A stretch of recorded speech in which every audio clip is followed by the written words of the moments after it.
నమస్తే రమ్మగారు. నమస్తే జయ. ఏదైనా ఒక మంచి కథ చెప్తారా? మామూలుగా మనుషులు కొంతమంది ఉంటారు.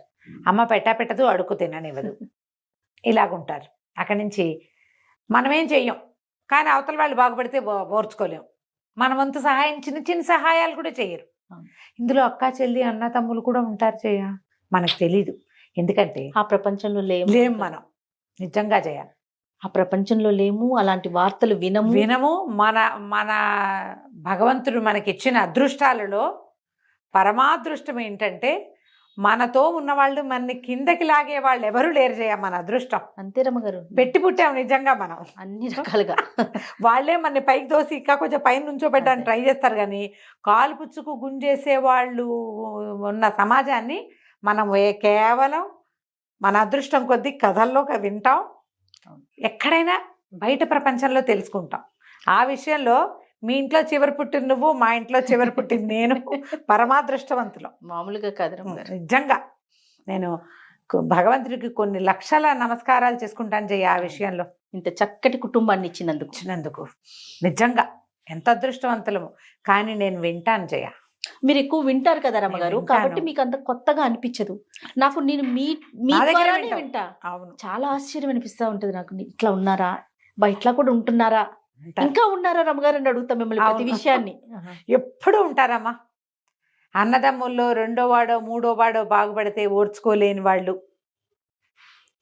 అక్క చెల్లెళ్లలో ఒకదానికి అద్భుతమైన సంబంధం వస్తే కాల్చుకు తినేసేవాళ్ళు, లేదా తనకే అద్భుతమైన సంబంధం వస్తే చెల్లెలకి అలాంటిది రాకూడదని భావించేవాళ్ళు, నేనే బాగుండాలి కానీ మా పుట్టిల్లు బాగుండకూడదు, వాళ్ళ సంగతి నాకు అక్కర్లేదు అనుకునేవాళ్ళు. ఇది చూసాను రమ్మగారు. చూసావా? ఇది చూసాను. నేనే బాగుండాలి, వాళ్ళు ఏమన్నా అయిపోయి అన్నదమ్ములు ఏమన్నా ఇప్పుడు రోడ్డుని పట్టుకుపోయినాయి. మట్టి కొట్టుకుపోయినా వీళ్ళకి ఓకే, అంతే. తనకు మాత్రం అన్ని జరిగిపోవాలి. కొన్ని ఇలా ఉంటాయి. ఆస్తుల పంపకాలప్పుడు, అవునండి, ఆస్తి పంపకాలప్పుడు అన్నదమ్ముడికి ఏమీ లేకపోయినా సరే, ఇందులో నేను ఇక్కడ పుట్టలేదా, నాకు హక్కు హక్కు హక్కు అని తనకు అన్నీ ఉన్నా లాగేసుకునే దౌర్భాగ్యులు, అన్నదమ్ముల్ని రకరకాల ఇబ్బందుల్లోకి నెట్టే ఆడపిల్లలు. రమగారు, మరి ఆ చట్టం తీసుకురావటం, కోర్టు విషయాలు మనం మాట్లాడుకోకూడదు. సుప్రీంకోర్టు ఏ సందర్భంలో చెప్పిందో ఆడపిల్లలకు కూడా ఆస్తి ఇవ్వాలని. ఎంత మంది అన్నదమ్ముల్ని రోడ్లుకి చేసిన అక్క చెల్లెల్ని నేను చూసాను రమగారు.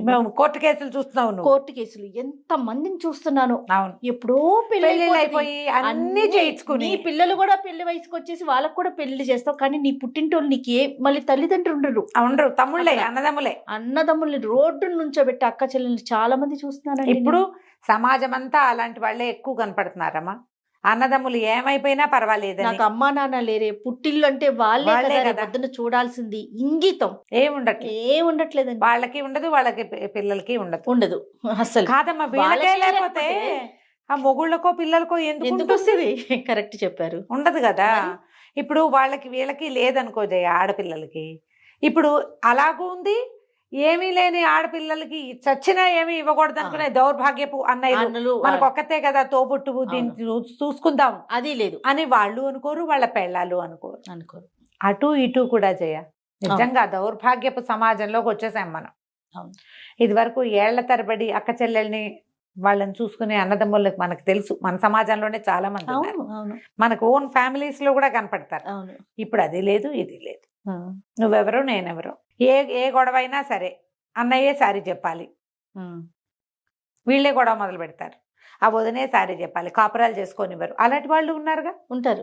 ఇది కాకుండా ఇప్పుడు మళ్ళీ ఆడపిల్లలు కొత్త వాళ్ళు ఎట్లా అయ్యారు, ఏదైనా మొగుడుతో ప్రాబ్లం వచ్చిందంటే అది ఉందిగా ఆ చట్టం, ఆ నెంబర్ చెప్పడం కూడా నాకు ఇష్టం ఉండదు జయ. నిజంగా ఆ చట్టాలు పెట్టి అమెరికాలో ఎప్పుడో తన పెళ్లి కంటే ముందే పెళ్లి అయిపోయి అమెరికాలో ఉన్న ఆడపడి పేరు కూడా రాయిస్తున్న దౌర్భాగ్యులు, అలాంటి దౌర్భాగ్యపు ఆడపిల్లలు అన్ని ఉన్నాయి. సమాజంలో అన్ని రకాల సంబంధాలు సర్వనాశనం అయిపోయాయమ్మా, మానవత్వాలు పోయినాయి మనుషులు. అలాంటి ఒక కథ చెప్తాను చూడు. చెప్పండి అమ్మగారు. ఇద్దరు అక్క చెల్లి ఉండేవాళ్ళట ఒక పల్లెటూళ్ళు, మీనాక్షి కామాక్షి.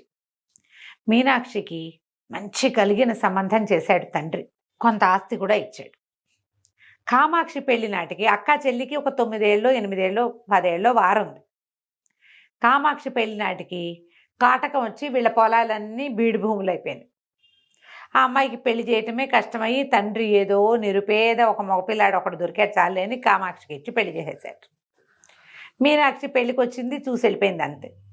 చెల్లెలకి ఏమైనా తీసి పెడదాం అనుకోవాలి, ఈ కామాక్షికి 4 5 పిల్లలు పుట్టారు. దరిద్రమైన పిల్ల, ఆ కాలంలో పిల్లల్ని ఆపుకోవటం ఉండేది కాదు. మీనాక్షి బాగా పెరిగింది సంపాదన. ఎప్పుడైనా ఆ ఊళ్ళ వైపు వచ్చినప్పుడు చెల్లెని ఏమిటో ఈ దిక్కుమాలిన ఇంట్లో ఉన్నావు, ఇలా ఎందుకున్నావని ఏదో తిట్టేది. ఏమైనా తెచ్చి పెట్టడము, పెద్దమ్మ వస్తుంది అంటే పిల్లలకి ఏదైనా తెస్తుందని పెడుతుందని ఆ ఆశ ఏం లేదు. ఆవిడికి బలహీనంగా ఉండి ఆహారం సరిగ్గా చాలని ఆడపిల్లల్ని చూస్తే నచ్చేది కాదు. కొన్నాళ్ళు గడిచింది. వీళ్ళు నిరుపేదలు, ఎట్లా ఆగొట్లా ఏదో చిన్నది 10 రూపాయలు తెచ్చుకుని మొగుడు పెళ్ళాం పిల్లల్ని పోషించుకునేవాళ్ళు. ఈ మీనాక్షి ఒక కూతురికి పెళ్లి కుదిరితే ఆవిడకి పనికి సహాయం కావాలి. ఆవిడ ఈ ఊళ్ళో పెళ్లి పిలుపులకు వచ్చి ఈ కామాక్షి ఇంటికి వచ్చి, ఏమే మా అమ్మాయి పెళ్లి కుదిరింది, నువ్వు రా పెళ్ళికి, నీ మొగుడిని పిల్లల్ని వెంటేసుకు రావద్దు. ఈ దౌర్భాగ్యం చూస్తే వాళ్ళంతా ఏమంటారో పెళ్లి వాళ్ళు మనకు తెలియదు. నాకు పని సహాయం కావాలి, నువ్వు రమ్మనేసరికల్లా సరే కామాక్షి సరేనంది. పిల్లలకి చెప్పి బయలుదేరితే పిల్లలు మేము వస్తాం పెళ్ళి ఎప్పుడు చూడలేదని అడిగితే వద్దు పెద్దమ్మ తన్నేస్తుంది మిమ్మల్ని అదని చూస్తే ఉండండి, ఏమైనా పెళ్ళికి పప్పలు ఉంటారు, బోల్డ్ రకాలు తినుబండారాలు ఏమైనా పట్టుకొస్తాను, 4 రోజులు ఉండి వస్తాను అని మొగుడికి పిల్లల్ని అప్పచెప్పి ఈ కామాక్షి వాళ్ళ ఇంటికి వెళ్ళి, అది పక్క ఊరు అనమాట. మధ్యలో కొంత అడవి ప్రాంతం ఉంది. ఎవరో కొంతమంది జనాలు వెళ్తుంటే వాళ్ళతో పాటు ఈ కామాక్షి బయలుదేరి మీనాక్షి వాళ్ళ ఊరు వెళ్ళింది. రాగానే అక్క ఇవి మైకి ఇల్లప్ప చెప్పింది. గిన్నెలు దోమటాలు, సామాన్లు సర్దటాలు, వాకిళ్ళు ఓడవటాలు, తినుబండారాలు, వంట వాళ్ళు తినుబండారాలు చేస్తుంటే అవన్నీ చక్కగా సర్దటాలు, పనులన్నీ చేయించింది. పెళ్లి వాళ్ళకి ఎవ్వరికి ఈ అమ్మాయిని చెల్లెలుగా పరిచయం చేయలే. పనిచేసే అమ్మాయి బోడంతమంది పని వాళ్ళు ఉన్నారు. ఇది ఇంట్లో మనిషి కాబట్టి అక్కయ్య వస్తువు కాబట్టి కొంచెం జాగ్రత్తగా చేస్తుంది. కాస్త ఏమైనా పని వాళ్ళని కేకలిస్తే లేచకపోతారు. చెల్లెలు ఎక్కడికి వెళ్తుంది, దీన్ని ఎన్ని తిట్లు తిట్టినా ఇది ఇక్కడే పడి ఉంటుంది. 4 రోజులు గడిచినాయి. మొదటి రోజు చేసినవి మిగిలినాయి, 2వ రోజు చేసినవి మిగిలినాయి, 3వ రోజువి మిగిలినాయి. 4వ రోజు ఆ మిగిలిపోయిన తినుబండారాలన్నీ ఓ పళ్ళెంలో ఒక మూట కట్టుకుని, అక్కయ్య పెళ్లి హడావిడంతా అయిపోయింది కదే, పిల్లల్ని చూసి వస్తూ 4 రోజులైంది వదిలిపెట్టి ఇంటికి వెళ్తానంటే ఆ మూటలో ఏమున్నాయే అని అడిగింది మీనాక్షి. అడిగేసరికల్లా ఈ అమ్మాయి ఏమంది, ఇవాళ వంటకాలన్నీ సర్దేశాను, ఇవి 3 రోజుల నాటి వంటకాలు పాసిపోతాయి ఇంకా ఉంటే, అందుకని పిల్లలు తింటారని పట్టుకెళ్తున్నానంటే ఆవిడేమంది, ఇంత దూరం మోసుకెళ్ళి ఈ పాసిపోయినవి నీ పిల్లలకి పెట్టాల్సిన పనేముంది, అయినా కుడుతొట్లో పడేస్తే గొడ్లకి తిండి కాదా అని నువ్వు చేతులు ఊగించుకుంటూ వెళ్ళొచ్చు అని చెప్పి కసిరేసి, అయినా నా ఇంట్లో వస్తువు నా గొడ్లకి వెళ్ళాలి కానీ నీ పిల్లలకి వెళ్తే ఎట్లా, పెళ్ళికి వచ్చావు పని చేసావు వెళ్ళు అంతే, 4 రోజులు ఇక్కడే కదా పడి తిన్నావు 4 పూట్ల, మీ ఇంట్లో ఉంటే 1 పూట తినేదాన్ని నువ్వు, మీ ఊళ్ళో ఉంటే ఏం తింటావు, గుప్పటి మెతుకులు తింటే గొప్ప, గంజి తాగితే గొప్ప, 4 రోజులు షడ్రసోపేతంగా తిని నున్నబడ్డావు నువ్వు. పోయి ఆ సంచిలో ఉన్నవన్నీ కుడితొట్లో పోయని బలవంతంగా అక్క ఏం చేసింది, 2 తిట్లు తిట్టి ఒక తోపు దోసి ఆ మూటలో ఉన్నవన్నీ కుడితొట్లో పోయించేసింది. చెల్లెలు వెళ్తుంటే ఓ కొత్త బట్ట లేదు, ఓ పాత బట్ట లేదు, ఓ తినుబండారం లేదు, తాంబూలం లేదు. బయలుదేరి తీసేసింది. నేను పెళ్లి వాళ్ళ ఇంటికి వెళ్ళాలి, నువ్వు బయలుదేరు అని చెప్పి తను పెళ్లి వాళ్ళ ఇంటికి బండిలో వెళ్తూ కూడా ఊరు చివర పెండ మీద వదిలిపెట్టచ్చు కదా, వదిలిపెట్టచ్చు చెల్లెని నడిచిపోమని, దానికి బండి అలవాటు వదిలేసింది. ఈ మీనాక్షి కామాక్షికి పిచ్చి దుఃఖం వచ్చింది. 4 రోజులు ఇక్కడ ఉన్నా కదా, తింటుంటే అన్నం కూడా పోలా నోట్లోకి, అయ్యో పిల్లలకి ఏం పెట్టలేదే, ఏం తింటున్నారు అని బెంగొచ్చింది. నానా చాకరీ చేశారు. 4 పిండి వంటలు పిల్లలకి పట్టుకెళ్ళని ఇవ్వకూడదు. ఈ పని ఎవరింట్లోనా ఏ పెద్దవాళ్ళ ఇంట్లోనో చేస్తే వాళ్ళు ఇవ్వరు. 4 రూపాయలు చేతిలో పెట్టి 4 తినుబండారాలు ఇచ్చి ఏదైనా ఒక కొత్త గుడ్డ ఇచ్చి ముత్తైదువని బొట్టైనా పెట్టేవాళ్ళు. ఇది ఏమీ చేయలేదే నా బతుకు, దౌర్భాగ్య బతుకు, దిక్మాల బతుకు చాలించేయాలి, నా వల్ల కాదు ఈ బతుకు బతకటం. ఈ నిరుపేద బతుకు బతకపోతే ఏమైంది, 4 పిల్లలు నాకు లోటు లేకుండా అని కళ్ళలో నీళ్లు గారుతూ నడిచి వెళ్తుంటే కాళ్ళ కింద ఏదో పడి తీరా చూస్తే అది ఇంతలా ఇంత పొడుగున్న పాము. అమ్మాయి బాగా వంగి చూస్తే చచ్చిపోయిన పాము. ఏం చేసింది, ఈ పాముని పట్టుకెళ్ళి వండి పెట్టేస్తే పిల్లలు కూడా చచ్చిపోతారు నాతో పాటే అని చెప్పి ఆ పావుని అక్కడ ఏదో కొంచెం పదునుగా చెట్ల కొమ్మలేవో వస్తాయి, కొంచెం ఇంత కోసుగా ఉన్నది కనపడితే తలా తోక తరిగేసి దాన్ని చేత్తో పుచ్చుకెళ్ళింది. ఈ సంచిలో అది పడేసుకెళ్ళింది. ముక్కలు ముక్కలుగా కట్ చేసేసింది పావుని. ముక్కలు సంచిలో పట్టుకెళ్ళి పడేసి ఇంటికి తీసుకుపోయింది. పిల్లలందరూ వచ్చారు. అమ్మ అమ్మ ఏం తెచ్చావే అంటే పెద్దమ్మ చేప ముక్కలు ఇచ్చింది, పులుసు వండి పెడతాను అంటే మొగుడు బియ్యం ఉన్నాయి అన్నం వండుతాను అన్నాడు. ఓ పొయ్యి మీద బియ్యం పక్కన పెట్టి ఈ చేప ఇవి ఉన్నాయిగా పావు ముక్కలు, ఈ పావు ముక్కలన్నీ ఓ కుండలో పడేసి కాస్త నీళ్లు పోసి వచ్చి అంత చింతపండు పడేసి పొయ్యి మీద ఎక్కించి వెతికితే కాస్త ఉప్పు పసుపు ఉన్నాయి ఇంట్లో. అంత చారెడు ఉప్పు వేసింది, ఉప్పు కాస్త పసుపు వేసింది, కారం లేదు. దౌర్భాగ్యం బతుకు, కారానికి కూడా ముష్టికెళ్లాల్సిందే మనమని రేపు పులుసు వేసి చూస్తూ ఉండు, నేను అవతలింటికి ఎక్కడికైనా వెళ్ళి కాస్త కారం అరువు తీసుకొస్తాను అని చెప్పి మొగుడిని పులుసు ముక్కలు కదపమని పొయ్యి దగ్గర వెళ్ళింది. నుంచోబెడితే ఈయన ఏం చేశాడు, పులుసు కొత్త ఉడుకుతోంది లోపల, ఏదో పదార్థం మాంసం పావుదైనా కూడా ఉడుకుతోంది కదా. ఉడుకుతుంటే ఇతను ఏం చేశాడు, అంత కట్టె చెక్కగా ఇవి ఉంటాయి కదా పులుసులు కదిపే గరిట, ఆ గరిటని ఆ కుండలో పెట్టి ఇట అన్నాడు. అనేసరికి ఇంటి కటకట అని తగిలింది. అర్థం కాలే, ఏమిటి చేప ముక్కలు తెచ్చానంది, ఏవో రాళ్ళు తగిలినట్టు తగులుతున్నాయి ఏమిటి లోపల అని లోపల చూస్తే కుండలో ఏమిటో మిలమిలలాడుతోంది. తనకు అర్థం కాల ఏమిటో అది. ఈ లోపల పిల్ల ఆవిడమ్మ ఏం చేసింది, ఈ వీధిలో వాళ్ళు ఎవరు అప్పులు ఇవ్వరు దీనికి, పాపం అమ్మాయికి, ఆ కామాక్షికి. అవతల సందులో ఉన్న పాత పరిచయస్తులు ఎవరింటికో వెళ్ళి ఓ చారం వచ్చే అంతగా గిన్నెడు కారం చేత్తో పుచ్చుకొచ్చి, ఆ కారం పుచ్చుకొచ్చి పులుసు దగ్గరికి వచ్చేసరికి మొగుడు అన్నాడు, ఏమిటో కర్ర పెట్టి కదిపితే శబ్దం వస్తోందే, అందులో ఏముందో చూడు, ఏదో మిలమిల్లాడుతోంది లోపల, ఏం వేసావు, ఏదైనా రాయా రప్ప ఏమిటే అన్నాడు. ఈ అమ్మాయి ఏం చేసింది, పల్లెటూర్లు కదా, ఒక లాంతర్ చేత్తో పుచ్చుకొచ్చి దీపం పెట్టి చూస్తే లోపల ఈ అమ్మాయి 8 ఇంతంత మాంసపు ముక్కలు పాము కట్ చేసి వేసింది. 8 బంగారు కణికలు ఉన్నాయి అందులో. అది ఏ దివ్య సర్పమో, ఆ ఉడికేసరికి అది ఆ చింతపండు తగిలేసరికి అలా బంగారుగా మారిపోయింది ఆ పాము. ఇద్దరు పొయ్యి మీద నుంచి దించి కింద పెట్టారు. ఒక కణిక బయటికి తీశారు, అంతుంది. ఇంతంత ముక్కలు ఉన్నాయి పాము ముక్కలు, మెరిసిపోతోంది బంగారు. కడిగి చూశారు, నేలకేసి కొట్టారు, నేల మీద గీశారు, బంగారమే. దేవుడు మన ఇట్ట కరుణించాడు. చచ్చిపోదాం అనుకున్నాను నేను. చెప్పింది మొగుడికి పాము ముక్కలు చేసి పట్టుకొచ్చా, చేప అని చెప్పా పిల్లలకి, ఇది ఎట్టా అయింది, దేవుడు కరుణించాడు మన్ని. ఆ బంగారు కణికని తీసుకుపోయి బంగారపు కొట్లో అమ్ముకున్నారు.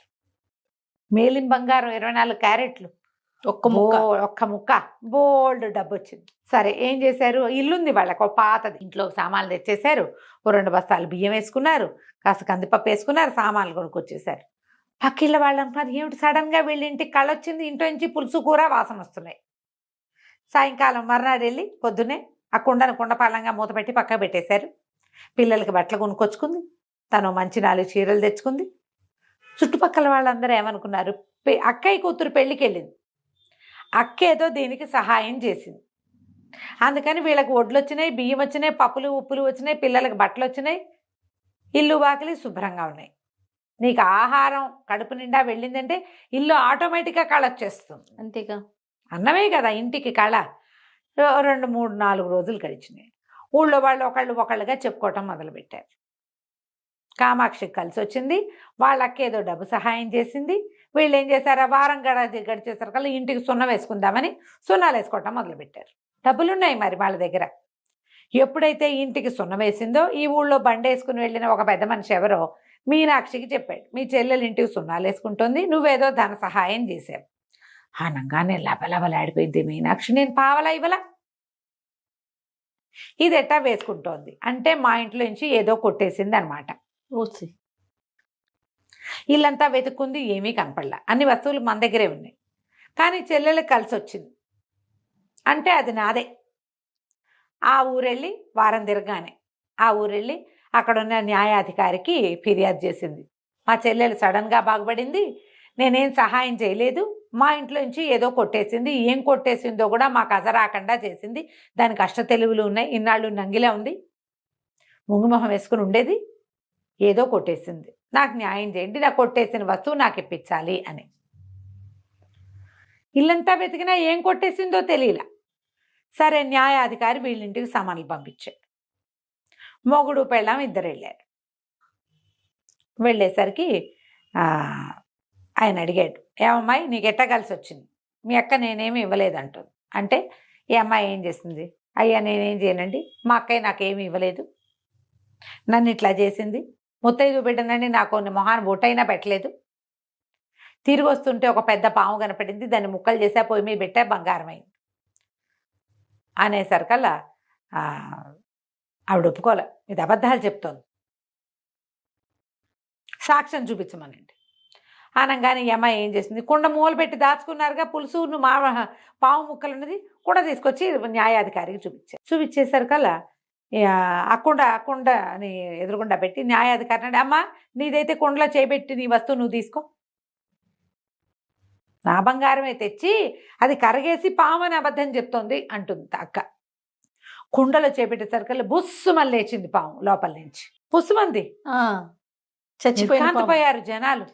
దానికి తలా తోక లేవు. అదే కదా కామాక్షి చెప్తోంది, తలా తోక కత్తిరించి తెచ్చానండి, మామూలు బుసకొట్ల హడిలిపోయి వెనక్కి పడిపోయింది.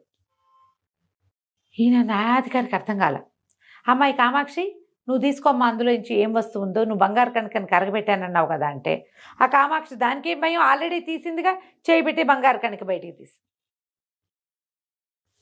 దీనికి వచ్చింది, దానికి రాల.